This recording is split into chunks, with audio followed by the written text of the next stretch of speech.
Good evening friends, कैसे हो आप सभी? होप आप सब बढ़िया हो गए। तो आज मैं आपके लिए 5, 6, 7 मई के जो करंट अफेयर्स हैं इंपॉर्टेंट, वो उसको लेके आया हूँ। तो चलिए स्टार्ट करते हैं। और अगर आप चैनल पर नए हो तो लाइक और सब्सक्राइब जरूर करिए। तो किस राज्य केंद्र सरकार प्रदेश ने आदर्श कॉलोनी पहल को लॉन्च किया है? ये है उड़ीसा।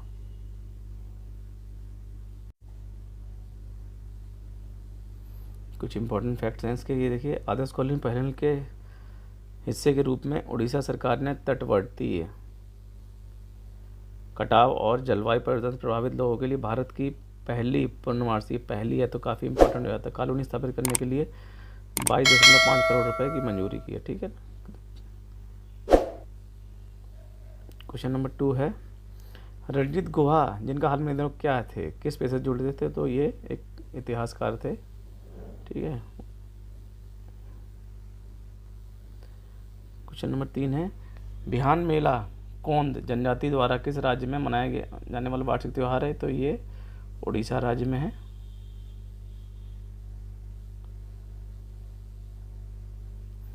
किस राज्य ने basic plan on ocean policy को अपनाया है? तो ये जापान देश ने अपनाया है।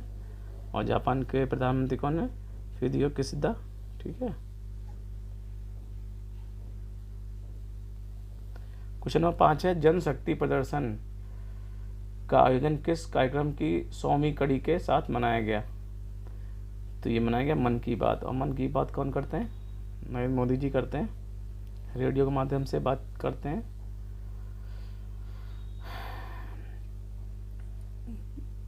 क्वेश्चन नंबर 6 है, हाल ही में एनएसजी ने अपशिष्ट प्रबंधन में विफलता के लिए किस राज्य पर 4,000 करोड़ का पर्यावरणीय मुआवजा लगाया है? तो ये बिहार सरकार पर लगाया है।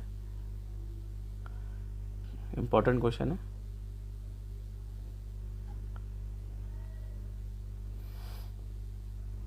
हाल ही में भारत का पहला अंतर्राष्ट्रीय मल्टी मॉडल लॉजिस्टिक पार्क कहाँ बना है? तो ये कहाँ बन रहा है? तो ये असम में बन रहा है। ठीक है ना।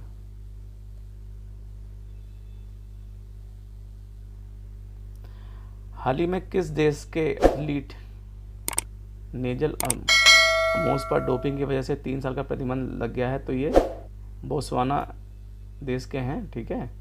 इन पे 3 साल का प्रतिबंध लगा गया है, को इनके कुछ टेस्ट में पाया गया और पॉजिटिव। तो ये उसी की बात लगता है, क्योंकि किसी भी खिलाड़ी को ये सब अलाउ नहीं होता। हाल ही में अडानी ग्रुप ने म्यांमार बंदरगाह कितने मिलियन डॉलर में बेचा है? तो ये बेचा है 30 मिलियन। ठीक है ना।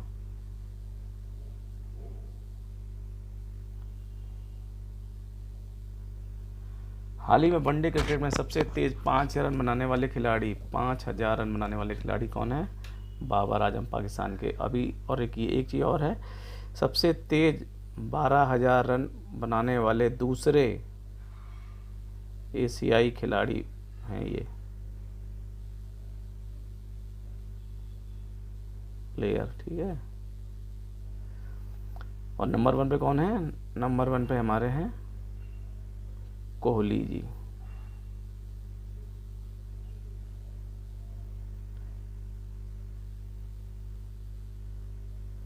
हाल ही में किसने मयूरभंज में नशा मुक्त उड़ीसा अभियान शुरू किया है? तो ये द्रौपदी मुर्मू जी ने किया है, भारतीय राष्ट्रपति हैं ये।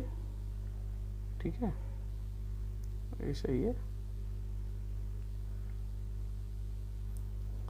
हाल ही में खेलो इंडिया यूनिवर्सिटी गेम 2022 का लोगो और शुभारंभ किसने लॉन्च किया? तो ये अनुराग ठाकुर ने किया। ठीक है ना। और जो ये अभी 2023 में कहाँ, लखनऊ में होंगे। ठीक है। और लखनऊ में 4 जगह पे होंगे। ठीक है। ये तो कहाँ पे 4 शहरों में होंगे? लखनऊ, गोरखपुर, उड़ीसा और नोएडा में होंगे ये 4 जगह।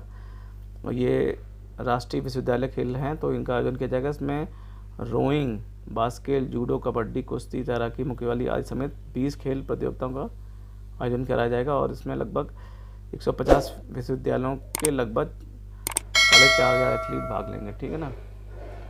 और ये क्या है कि जो उसमें पहला संस्करण उड़ीसा में हुआ था, दूसरा कर्नाटक में हुआ था पिछली बार। और ये आयोजन जो है 25 मई से 3 जून तक होगा। तो ये इंपॉर्टेंट फैक्ट्स है, वो मैंने बता दिया आपको। हाल ही में कहाँ हिंसा भड़कने के बाद केंद्र ने अनुच्छेद 355 लागू किया है? तो ये मणिपुर में किया है। काफ़ी अफरा तफरी मची हुई है, काफ़ी आगजनी हो रही है। और अनुच्छेद 355 क्या कहता है? ये संविधान के अनुसार राज्य में शांति और कानून व्यवस्था बनाए रखना राज्य सरकार की जिम्मेदारी है, लेकिन किसी राज्य पर कोई बाहरी आक्रमण गंभीर की स्थिति में आंतरिक हिंसा और शांति होने पर केंद्र सरकार उस राज्य की कानून व्यवस्था सुधारने के लिए दखल देने का अधिकार रखती है, जिसे ये अधिकार दिया गया। ठीक है ना, तो ये भी इम्पोर्टेंट था, तो ये मैंने बता दिया आपको। ये पूछा जा सकता है, काफ़ी इम्पोर्टेंट क्वेश्चन है ये इस बार।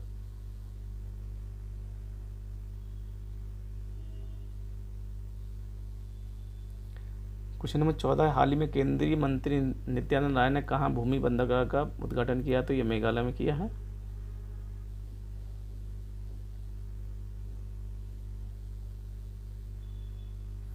हाल ही में अंतर्राष्ट्रीय नो डाइट डे कब मनाया गया? तो ये मनाया गया 6 मई को।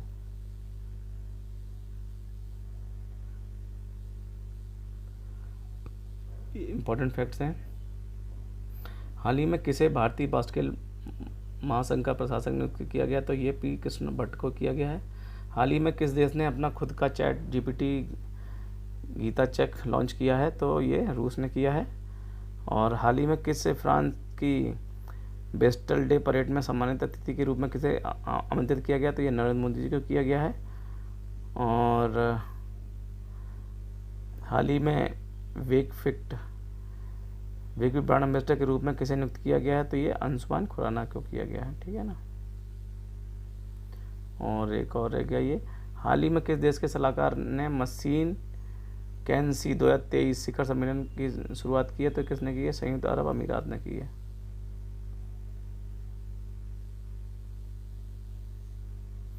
हाल ही में किस राज्य में 2000 साल पुराने जल निकायों का पता चला है? तो ये मध्य प्रदेश में चला है।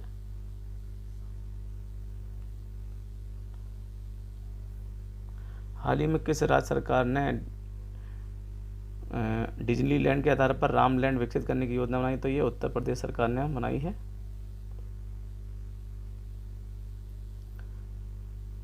ये कुछ फैक्ट और आपके सामने। हाल ही में किस राज्य सरकार द्वारा मुख्यमंत्री कौशल उन्नयन योजना शुरू की है? तो ये उत्तराखंड के द्वारा की गई है। हाल ही में ओडीएफ प्लस रैंकिंग में किसने पहला स्थान प्राप्त किया है? तो ये वाटना जिले डिस्ट्रिक्ट ने प्राप्त किया है। और ये इसका क्या ओडीएफ क्या मतलब होता है? ओपन डेफिकेशन फ्री होता है, मतलब खुले में शौच मुक्त सर। ठीक है।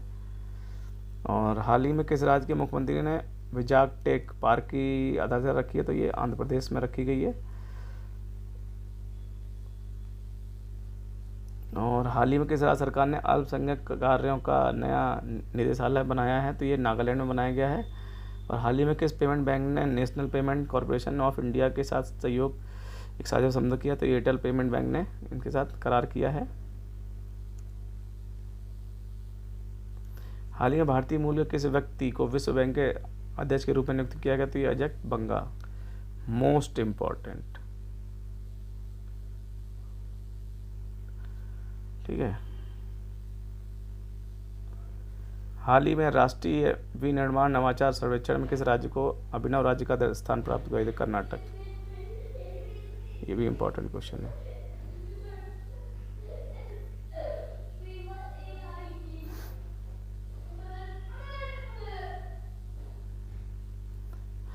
हाल ही में USCIRF की रिपोर्ट के अनुसार किस विशेष चिंता का देश घोषित किस देश को किस विशेष चिंता का देश घोषित किया गया? तो ये भारत को किया गया है।